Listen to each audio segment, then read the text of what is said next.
오늘도 하나님이 주신 새날이 밝았습니다. 우리 같이 기도하고 우리 새벽 예배 시작합니다.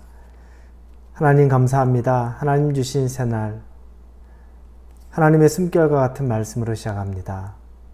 말씀에 능력이 있고 하나님은 살아계시고 그 하나님이 우리에게 순간순간 인도해 주실 때마다 나의 지혜가 아닌 하나님의 말씀의 지혜를 의지하고 오늘 살아갈 수 있게 하여 주옵소서.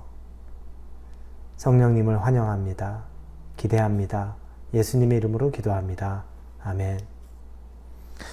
네, 오늘 말씀은 우리 사도행전 9장입니다. 23절에서 31절까지의 말씀입니다. 사도행전 9장 23절에서 31절까지의 말씀입니다.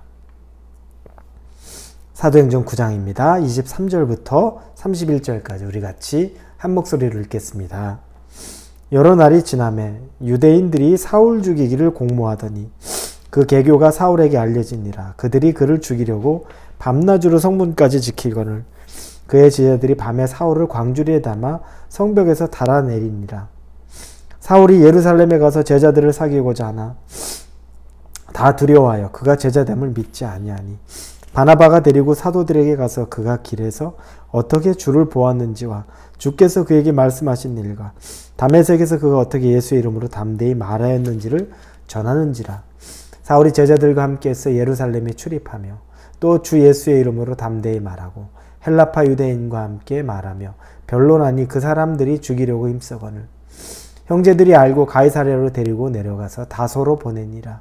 그리하여 온 유대와 갈릴리와 사마리아와 교회가 평안하여 든든히 서가고 주를 경외함과 성령의 위로로 진행하여 수가 더 많아지니라. 누군가 우리를 믿어주면 우리는 힘을 얻습니다. 우리가 어릴 때는 우리 부모님이 우리를 전적으로 믿어주는 역할을 합니다. 그래서 다른 사람은 나를 안 믿어줘도 우리 부모님은 나를 믿어주지요. 내가 열심히 잘해보겠습니다. 그러면 그렇게 좋아합니다. 우리 어렸을 때 어떤 결단 그리고 어떤 생각들 얘기하면 다른 사람들은 말 같지 않다, 뭐 허황되다 얘기해도 그냥 부모님은 그것만으로도 기쁘고 좋아하고 믿어줍니다. 그런 역할을 우리 부모님이 하죠. 그 가운데 우리들은 꿈을 키우고 또 자신감을 갖고 또 그 안에서 또 소망도 갖습니다. 왜냐하면 믿어주는 사람이 있기 때문에 그렇습니다. 예전에 우리들의 행복한 시간이라는 한국 영화를 오래전에 봤습니다. 그 영화가 조금 무거운 영화긴 하지만 그 영화의 한 장면이 한 고등학생 정도 되는 여학생이 나오는데 사촌 오빠에게 성폭력을 당합니다. 그리고 나서 그 여학생이 울면서 엄마를 찾아옵니다. 근데 엄마는 아주 고상한 분이에요. 피아노를 전공한 아주 고상한 분이었는데 그 엄마가 그 모습을 보면서 무슨 일이냐고 아주 놀래고 묻습니다. 그 딸이 울면서 사촌 오빠가 나에게 성폭력을 가했다라고 말합니다. 그러자 이 엄마가 갑자기 처음에 당황하더니 절대 어디 가서 그 얘기 하지 마. 그리고 입단속을 시킵니다. 그리고 나서 갑자기 얼굴을 대고서 네가 도대체 어떻게 행동했길래 이런 일이 생긴 거야 라고 소리를 지릅니다. 그 딸은 너무 큰 충격을 받았어요. 가장 믿었던 엄마에게 자기를 지지해주고 자기가 잘못한 것이 아닌데 나를 믿어줘야 되는 엄마에게 가장 상처를 받은 거죠. 그래서 그 이후에 엄마를 거의 보려하지 않고 그리고 그 아픔 때문에 상처 때문에 몇 번에 걸친 자살 시도를 한다는 그런 영화 내용이 기억이 납니다. 우리를 믿어주는 사람과 우리를 믿어주지 않는 사람이 성장하고 또 반대로 사람이 죽음에 이르기까지 그런 큰 낙심, 상처를 갖고 살아갈 수 있는 겁니다. 오늘 등장하는 사울은 이제 회심했습니다. 예수님 만나고. 그리고 그는 회심하자마자 정말 복음을 전하는, 왜냐하면 사울은 굉장히 행동지향적인 사람입니다. 그래서 이제는 핍박하던 자가 예수님 만나고 난 다음부터 180도 변해서 복음 전하는 사람으로 변화되었습니다. 곳곳에 복음을 전하고, 그래서 사울이 이제 위기에 처하게 됩니다. 그래서 위기의 순간에 빠져나오게 됐는데 오늘은 사울이 이제 예루살렘으로 들어가서 그곳에서 제자들 그룹과 제자들과 만나서 교제하기를 원합니다. 이제 자기도 예수님의 제자처럼 삶을 살고 있기 때문에 동역자들이 필요한 거죠. 그리고 자기의 간증도 나누고 싶었을 것이고 귀한 어떤 증거들도 나누고 힘도 얻고 싶었을 겁니다. 그런데 문제는 그 예루살렘에 있는 제자들 그룹이 사울을 믿지 못합니다.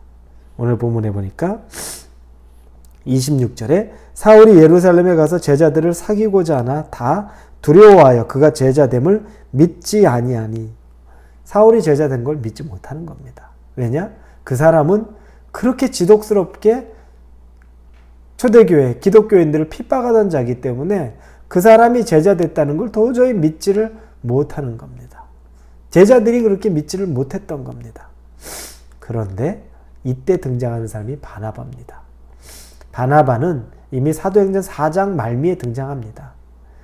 요셉이라는 이름을 가지고 있고 레위 족속 출신인데 이 바나바는 그때 위로의 아들이라는 이름의 바나바의 뜻을 가지고 있지만 그가 자기가 가진 밭을 팔아서 가난한 자들에게 나눠주기 위해 사도들 앞에 그 밭 판 값을 내어놓는 장면이 4장 마지막 부분에 나옵니다.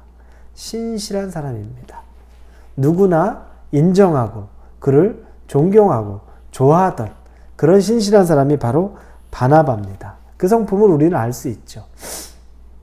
그 사람이 아무도 사울을 믿지 못하고 제자들도 사울을 믿지 못하던 차에 27절에 보니 바나바가 데리고 사도들에게 가서 그가 길에서 어떻게 주를 보았는지와 주께서 그에게 말씀하신 일과 다메섹에서 그가 어떻게 예수의 이름으로 담대히 말하였는지를 전하니라.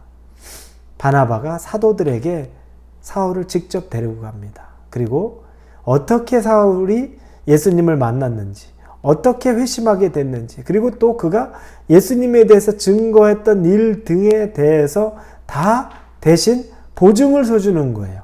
이 사도들 제자들에게 보증을 서주는 겁니다. 이 사람 확실합니다. 내가 보증 씁니다. 나 믿죠? 그래서 이 일로 인해 사울은 사도들, 제자들과 이제 관계를 갖기 시작하는 겁니다. 그래서 우리는 교회에 새가족 사역 얘기하면 바나바 사역들을 얘기하죠. 왜냐하면 이와 같이 위로의 아들, 누구나 처음에게 다가서기 힘든 사람들에게 먼저 다가가는 겁니다. 바울이 그와 같은 일을 감당했습니다. 그 일은 한 사람, 상처받을 만한 사람, 회심했는데 오히려 회심했는데 기독교인들이 이 교회의 지도자들이 나를 멀리하는구나, 정작 나를 믿지 않는구나 라고 생각하고 상처가 될 수 있는 걸 이 바나바가 상처 없이 온전하게 그를 교제권 안으로 들여줍니다. 바나바가 대단한 것 같지만 바나바는 예수님을 그대로 잘 따라했을 뿐입니다. 예수님은 당신을 핍박하던 사울을 용서하셨고 그에게 먼저 다가가 그를 부르셨습니다. 바로 그분이 예수님입니다. 그리고 그의 위로자가 되었던 분이 바로 예수님입니다.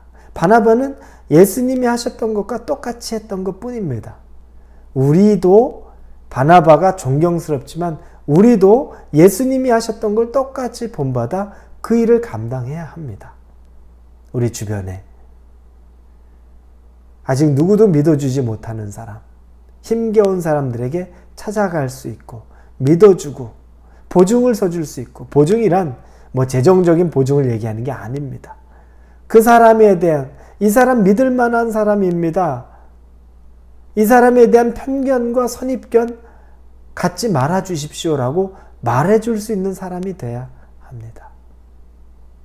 제가 예전에도 간혹 성경 공부 시간에 이야기했던 것 중에 하나는 제가 처음 사역 시작했을 때 어떤 분에 대한, 성도에 대한 안 좋은 얘기를 들은 적이 있습니다.